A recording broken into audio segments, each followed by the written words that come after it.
dağıtdılar. Neçə dəfə Vahhabilər gəlib Kərbəlanı dağıdıblar. Necə oldu? Onlar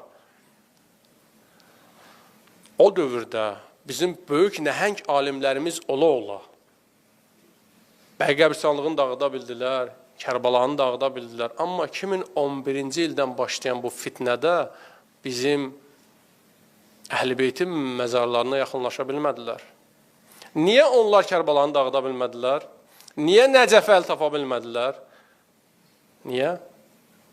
Bunu gərək düşünək. Bunun səbəbini tapaq. Bu ətrafda, bu mövzu ətrafında dərin düşünmək lazımdır. O vaxtı da müştəhidlərimiz var idi. O vaxtı da alimlərimiz var idi. O vaxtı da sizin kimi, bizim kimi orada döyüşən mücahidlərimiz, möminlərimiz var idi. Niyə onda biz Kərbəlanı müdafiə eləməmişik? Niyə Nəcəfi müdafiə eləməmişik? Bilirsiniz nəyə görə? Çünki rəhbəriyyət yox idi. İslam ümmətinin rəhbəri yox idi.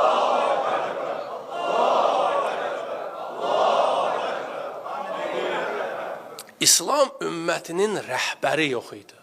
Vilayəti yox idi deyə baxmayaraq möminlər var idi.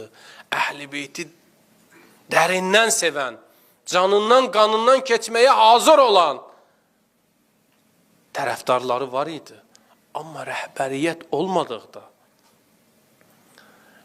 vilayət fəqih olmadıqda Kərbəlanı da dağıdırlar, Nəcəfə də dağıtmağa cəhd eləyərlər, Bəqirini də dağıtdılar. Möminlər bunu görə-görə müdafiə edə bilmədilər. Bugün onların arxasında duran, yəni Vahhabilərin, o Səud rejiminin, bu cinayətkarların arxasında duran qüvvələr keçmiş qüvvələrindən inanın qat-qat güclüdülər. Amma onlar o qələti bu dəfə eləyə bilmədilər. Niyə? Ona görə ki, bizim vilayətimiz var.